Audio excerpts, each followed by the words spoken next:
Thank you for clicking on this video. I'm pretty new to YouTube and I'm still figuring things out, so any feedback at all would be greatly appreciated.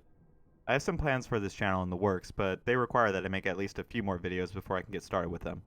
For this particular video, I'm covering a game in a genre that I don't usually mess with, so please take that into consideration. If you have any good horror video game recommendations for me, or this channel, please list them in the comments below. And if you like the video, please consider subscribing. With that all out of the way, on to the video. As a rule, I don't care much for horror video games. This isn't from an aversion of being scared, in fact, I tend to seek that kind of stuff out. Horror is my favorite film genre, and I have broken into more than my fair share of abandoned and burned down buildings as a teenager, usually under the influence of some sort of substance, with a group of dudes who all like to mess with each other, all of us armed with nothing more than a couple cheap flashlights to light the way. Haunted houses, escape rooms, midnight drives into forests and cemeteries. I've somehow lived a life where I've ended up involved with all this kind of stupid stuff. But horror games, they've just never clicked. This usually comes down to a lack of agency. When you watch a horror movie and a character makes a poor decision to go into a dimly lit basement, you aren't subject to the consequences.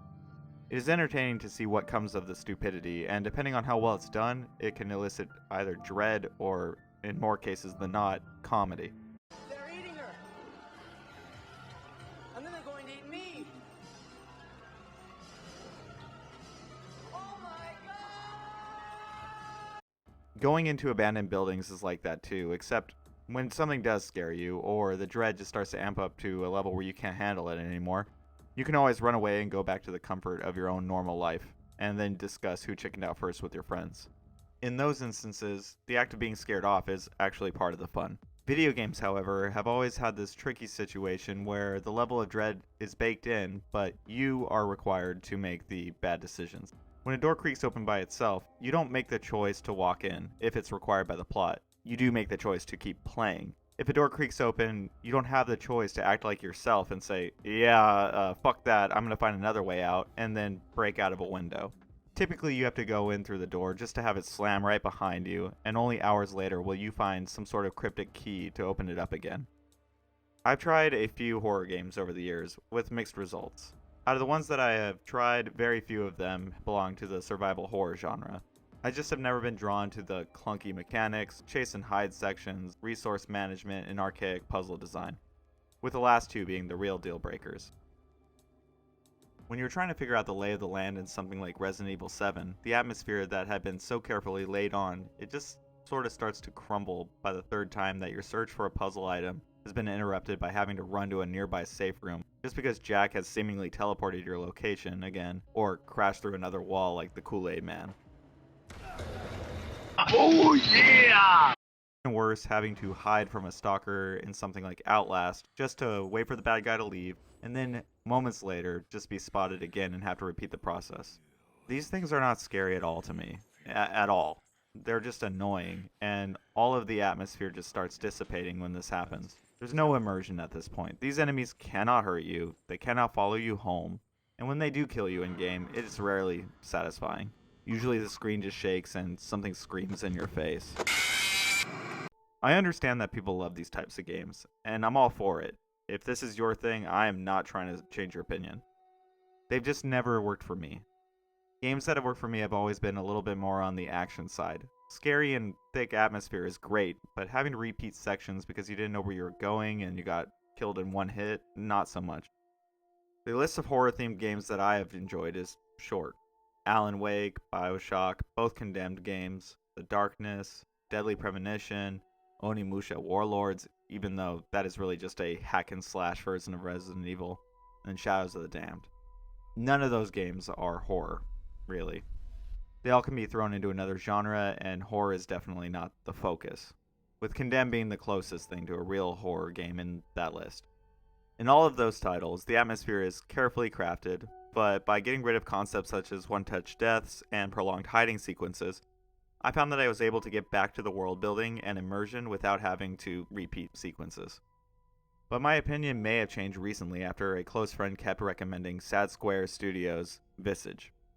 I was able to duck the recommendation the first few times, stating my indifference to horror video games, but when I mentioned that the last horror gaming experience that I had found interesting was 2014's PT, my friend was able to counter with a, well, yeah, this game is directly inspired by that.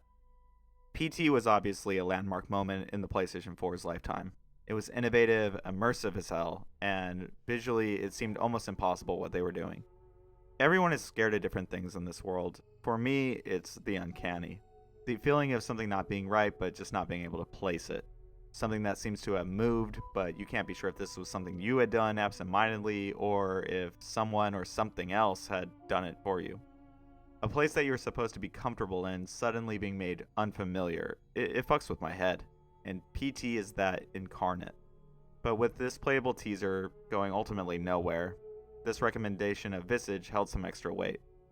This game starts with a truly vicious scene. Someone brandishing a loaded revolver lifts it up before shooting 3 people who are all bound and gagged. A woman, a young man, and a very young girl.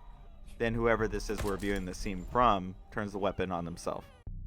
Real quick, I don't think I've ever seen this done in a video game before, shooting a kid. So let me know if there's any other examples. Usually violence against children is really not a thing in games, and it made an impression. Everything about this scene is done so well. The movements, the lightning, but really the sound design of the weapon and the screaming really did me in. This is effective stuff. After the title card, our player character wakes up in a puddle of black goo in the PT room. Seriously, it's remarkably similar. We are then thrust into the rest of the house. It's a dark and rainy night, and to our left there is a statue of the Virgin Mary, and on our right there is a room filled with Catholic iconography. Walk a few steps down the stairs, and a phone call from a concerned neighbor leaves us with the knowledge that nobody has left this house in weeks, and we seem to be playing someone named Dwayne. Hello, Dwayne. It's Rose, your neighbor. A name that is further revealed to be Dwayne Anderson. Just stepping into the room at the bottom of the stairs is an exercise in measuring dread, thanks to some amazing sound design and lighting. There's something about this setting, this house, that just lends itself to discomfort.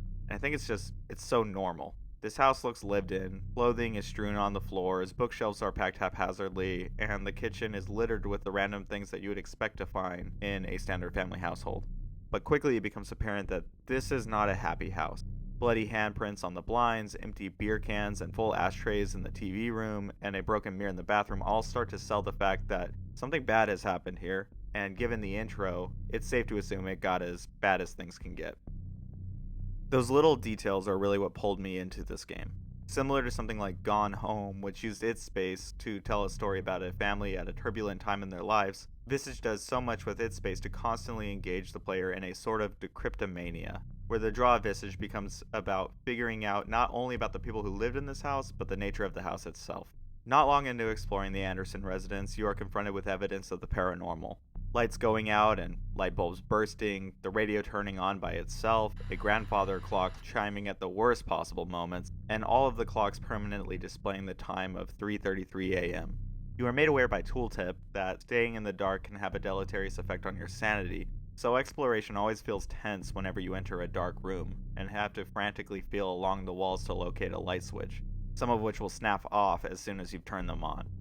There are locked doors, all of which require a different key locked somewhere in the house, and all the while you search, the thud of your slow footsteps and creaking of floorboards keeps you on edge.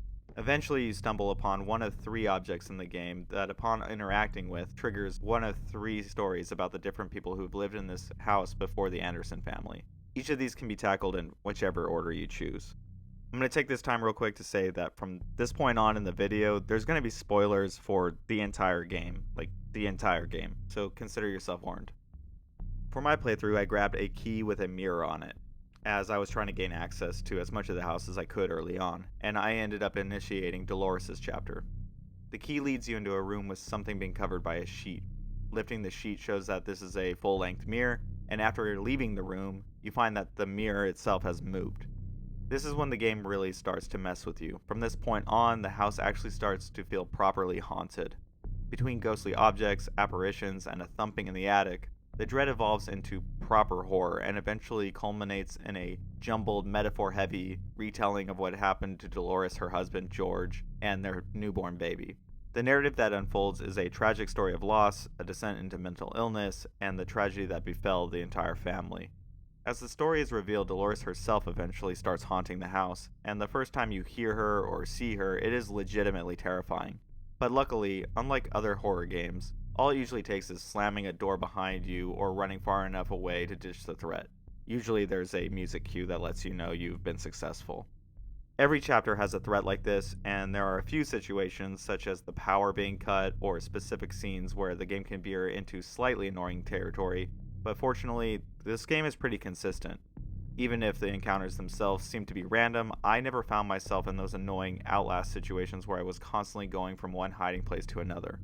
Later in the Dolores chapter, things start to take a turn into the absolutely surreal, eventually leading to what I found to be one of the most visually arresting sequences I think I've ever experienced in a video game. Seriously, some of these have been stuck in my mind ever since I saw them.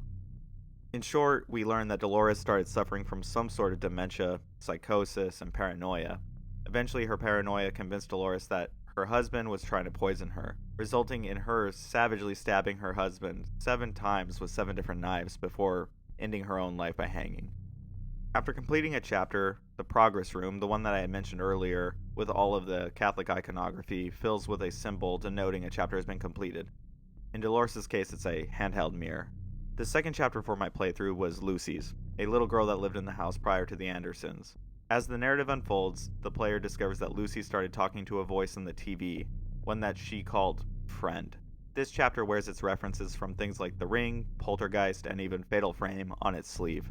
The Friend, that is usually represented as a boogeyman-like character, starts corrupting Lucy's mind, with her eventually biting the head off of her own pet bird, Pico. Where Dolores had messed with your comfort zone by cutting the power, Lucy takes it a step further by removing all of the light switches from the walls. And what makes all of this more unnerving is the fact that you have to use a camera flash to light up your way and to illuminate secret messages that lead you to your next objective. You eventually learn that after Lucy's breakdown, she was prescribed nondescript syringes to maintain her creeping psychosis, but this was all for nothing, as Lucy's fate is revealed to be her obeying her friend's instructions to lock herself in her bathroom and eventually rip her own jaw off with her bare hands. It's gruesome stuff, and I'm barely sure it would be impossible, but with the supernatural involved, who knows. Lucy's progress item ends up being her own severed jaw. It's gross. The third chapter was for a young single man named Rakan. This chapter is probably my least favorite of the 3. The plot was interesting, as it covers Rakan's development into a psychosis caused by his belief that he was being surveilled. This belief results in the development of scopophobia, which is a word I had to look up, the fear of being watched or stared at, which becomes so pronounced that Rakan ends up shooting up his own house in an attempt to destroy the cameras he believes he's found. Him discharging his weapon ends up landing him a stay in a mental institution, and after being subjected to experimentation, he attempts to take his own life. His attempt is unsuccessful and results in Rakan breaking both of his legs, which is why he chases you with crutches on. To add insult to injury, this attempt resulted in Rakan being locked away in a mental institution for the rest of his life, seemingly. Rakan's progress item is an eyeball, seemingly a manifestation of his own fear. A lot of this chapter takes place in the psych ward that Rakan was placed in. This may have been the reason for my general disinterest in the chapter, as this setting is something that I've seen covered in plenty of horror movies and games. But it wasn't just that. Compared to previous chapters, Rakan seemed to be the most persistent in terms of chasing down the player character. He would pop up more frequently while in the house, and while in the hospital, there were multiple encounters, both scripted and dynamic. Between the location and the frequent chase sequences, this chapter slipped as close to generic survival horror territory as this game ever did. And in some ways, it started to make me think about Outlast, which is not really a good thing. This chapter also features the closest thing to a boss encounter that Visage ever attempts. I don't know if this was an attempt at characterization by making Rakan easily the most aggressive antagonist, but even if that was the case, it does result in more running around and cheap deaths than any other chapter. After completing all 3 of these chapters, we are tasked with collecting VHS tapes hidden around the house, 7 to be exact. But we have a final threat. A man covered in a thick black gunk, but I'll talk about him later. Some of the tapes are relatively easy to find, but some of them not so much. Luckily, there's a sinister way of getting a hint to where some of these tapes are hidden. There is a newly painted section of drywall in the basement that can be found while exploring, and interacting with it allows for Dwayne to break it down, revealing what appears to be the room from the intro of the game. In the center of the room is the same revolver used to gun down the entire family. Dwayne picks up the weapon, and then you are prompted to either put the gun down or use it upon yourself. Shooting yourself in the head seemed like one way of getting out of the house, so naturally I tried it. It didn't work. It brings you back to the starting point of the game. But before the game drops you off there, you are shown flashes of specific locations in the house. All of these spots end up being where the remaining VHS tapes are hidden. A quick aside, throughout the entirety of this game, I never questioned why I was never able to see Dwayne's hands or feet. This is a video game after all. I thought this was simply a design choice or limitation. But in that hidden room, prepping the weapon and having Dwayne turn it on himself, it finally clicked. Why did we see Dwayne's hands in the intro? But now in a scene that so closely mirrored it, why was the gun just floating there? It took a second, but eventually it kinda gelled. Dwayne, like all the other previous residents of the house, had become the most recent ghost haunting it. After collecting all the tapes, they can be stored in a VHS rack next to the TV and VCR. All of them are labeled with such cheerful names like negligence or indifference. Each of these are playable in the VCR, and each of these shows some creepy stock footage that I believe is supposed to represent the Anderson family, and interspersed in each tape is a location somewhere in the house where something has changed. Going to these locations plays out a small scene that seemingly covers something Dwayne has dealt with in his past that has led him to the predicament that he is currently in. Right away, I have to say, more than the atmosphere, more than the incredible visuals of the Dolores chapter, this is where I started truly recognizing how much this game had dug its hooks in me. The addiction tape places you in front of a TV with a glass of whiskey sitting in front of you.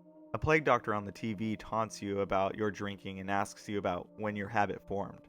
Throughout the conversation, we are told that Dwayne has been having visions in this house. And also there's this little bit that mentioned that he was a murderer. We know that he murdered his family in the beginning of the game, but he was an alcoholic before that happened. So it's hard to tell what this plague doctor is talking about. Finishing the sequence awards you a new collectible, a mirror mask piece. Each tape ends with a collection of one of these. The green tape leads you to a room where a pen and a contract await you. The contract repeats the same few words over and over again. You don't give a fuck.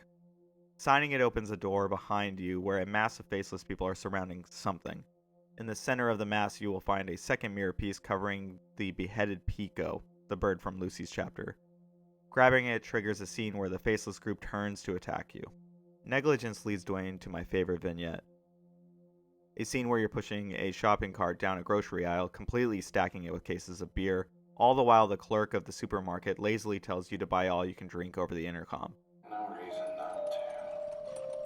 Get a six-pack. Maybe two. One for the evening, one for later tonight.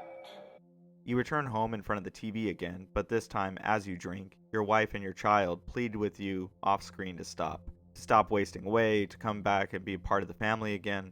It is heartbreaking stuff, enhanced by some incredible voice acting. Daddy? Are you just going to ignore her? Always ignoring us, glued to your fucking beers. You don't talk, you don't sleep in the bedroom, you don't get out at all, you just don't care, do you? Why don't you just leave? Mom.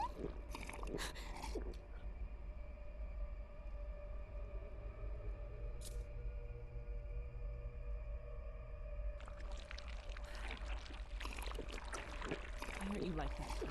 Talk to me. You used to be so good to us. You can't stop though. You keep drinking throughout the failed intervention to the point where Dwayne stands up and vomits something on the floor.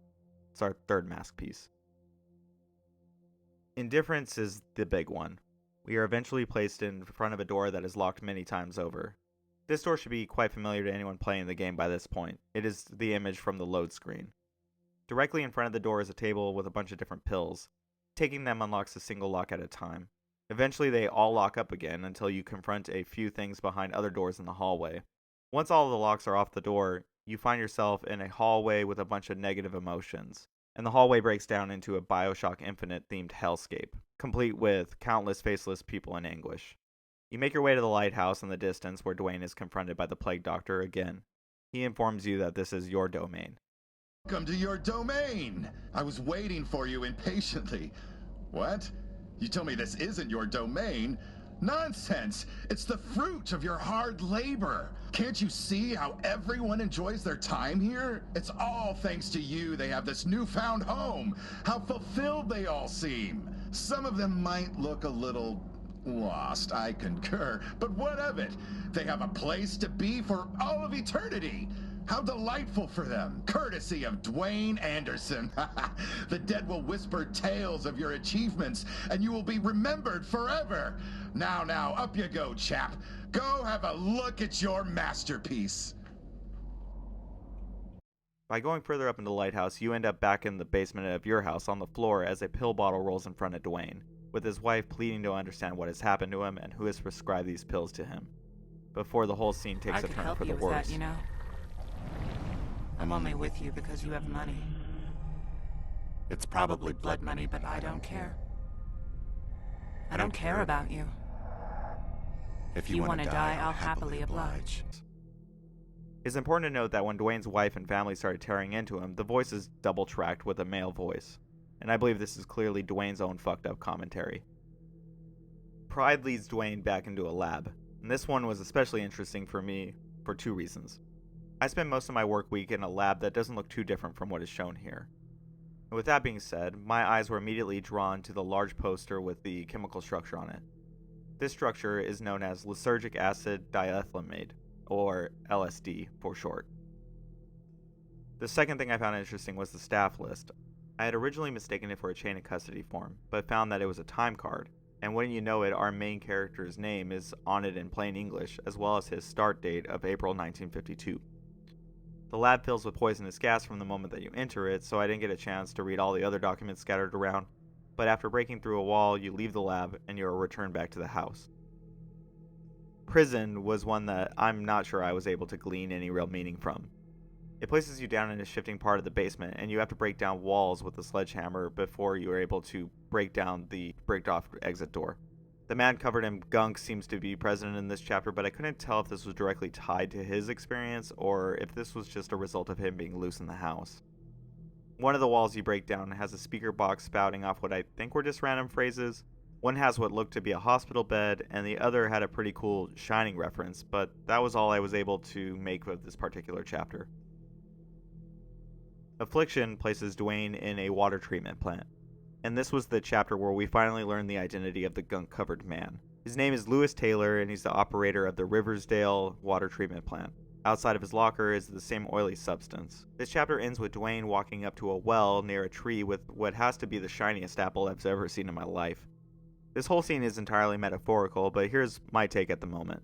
The fruit is obviously a biblical allusion, given Dwayne's religious background, to the tree of knowledge, and after picking it, it eventually rots in his hand. Dwayne tosses his corrupted knowledge into the well, and immediately bodies start to surface in the water around you. Shortly after that, Dwayne is pulled into the well by who we now know to be Lewis Taylor. After this last tape, the player has virtually finished the game. There is one last sequence to complete, but before I get to that, there is one other side quest that I didn't mention. Hello again, Dwayne. At some point in the game, the neighbor calls for a second time, and after she does, torn pages can be found in the Anderson residence. Finding all these lead to a comic book in Dwayne's son's room being filled out. Upon filling out, we see that Rose has lived across the street from Dwayne long before the Andersons ever lived here. The first thread in the comic follows Rose in 1961 learning about the death of Lucy. She then mentions a couple with one kid living there in 1962. This is Dolores. Lewis moved in sometime during 1965, and Rakan moved in during 1970. And then finally the last panel takes place while the phone message from the beginning of the game was being recorded in 1985. It should also be stated throughout the comic we see Rose has been drinking water from her faucet since the beginning of the comic, and by the last page she has murdered her husband in the bathtub and seems a bit unhinged. So with all that in mind, what the fuck happened in Visage? Here's my understanding of the plot. At some point, Dwayne signed a contract to do something, and he did so because he just didn't give a fuck. In April 1952, Dwayne worked at a lab that was studying something to do with LSD. This is where I need to take a little bit of a leap in logic, but if you were to Google 1950s, LSD, and water supply, it wouldn't take you very long before you learned about a CIA program called MK Ultra. This was a program that started in 1953 in which the CIA illegally dosed American citizens with LSD to learn if they could use the drug for things like interrogation, mind control, and brainwashing. The program ran until 1973 and was declassified originally in 1977 after a FOIA request. In the Affliction tape, we see some forbidden knowledge being tossed into the well, and I believe that this is a metaphor for Dwayne being responsible for dosing the town of Riversdale's water supply, complete with the fallout of such events. Every single resident who lived in the Anderson house would have been subject to this dose, so it is my interpretation that Lucy, Dolores, and Rakan, who all suffered from bizarre mental conditions, were under the influence of this attack. The only thing that I could not place was Lewis Taylor. My best theory is that Lewis's key card was used to poison the well, and that he was in prison for the act, but this is Dwayne who carried out the attack. This would explain Lewis's involvement in the prison tape. It is also possible that Lewis was in on it and that the black tar that covers him represents the corruption of his actions, but I'm honestly unsure about Lewis's involvement. Dwayne also seems to have been having these visions long before things got to their worst. His declining mental state and paranoia ultimately lead him down into the secret room in the basement before he ends the life of not only his entire family but also himself. Dwayne is then doomed to be haunted by those who he had affected until he comes to grips with the consequences of his actions. After doing so by completing the chapters and tapes, the progress room now contains a new item, the mirror mask. Donning it, Dwayne is now able to see the house in a literal new light, and a path is laid for him leading him back to the secret room in the basement. It should be stated there are two possible endings at this point. If you used every bullet in the revolver while getting hints for the VHS tapes, or you just thought it would be required of you, you could get the void ending, where Dwayne is stuck at the bottom of the well with a shiny apple. You can't escape, and no matter how far Dwayne walks in, he never truly moves. If you didn't mess this up, you are shown a scene that depicts Dwayne being reunited with his family. I really enjoyed Visage, far more than I could have anticipated. I found the story fascinating and layered, with some of the best visual metaphor I've ever seen in a game. The visuals and sound design are both top-notch, and I haven't really been able to stop thinking about this game since I played it. It had the same effect I felt after playing Gone Home, where I've been viewing my own living space differently since I played it, wondering what rooms that I inhabit would say about me to complete strangers without any context. And even the horror in this game was something that I haven't experienced before. Sure, it was scary, it was creepy, there was thick atmosphere, but I never really found myself annoyed the same way that I typically do. I cannot wait to see what Sad Square Studios does as a follow-up to this. I'm really appreciative that this game was recommended to me, but I'm also a little worried about this because this is the same friend who's been trying to get me to play Final Fantasy XIV for the last couple of years. So maybe I just won't tell him how much I like this one. If you made it to the end, let me know what you thought about this video. This is the longest one that I've done to date, and any feedback would be greatly appreciated. I'll see you in the next one.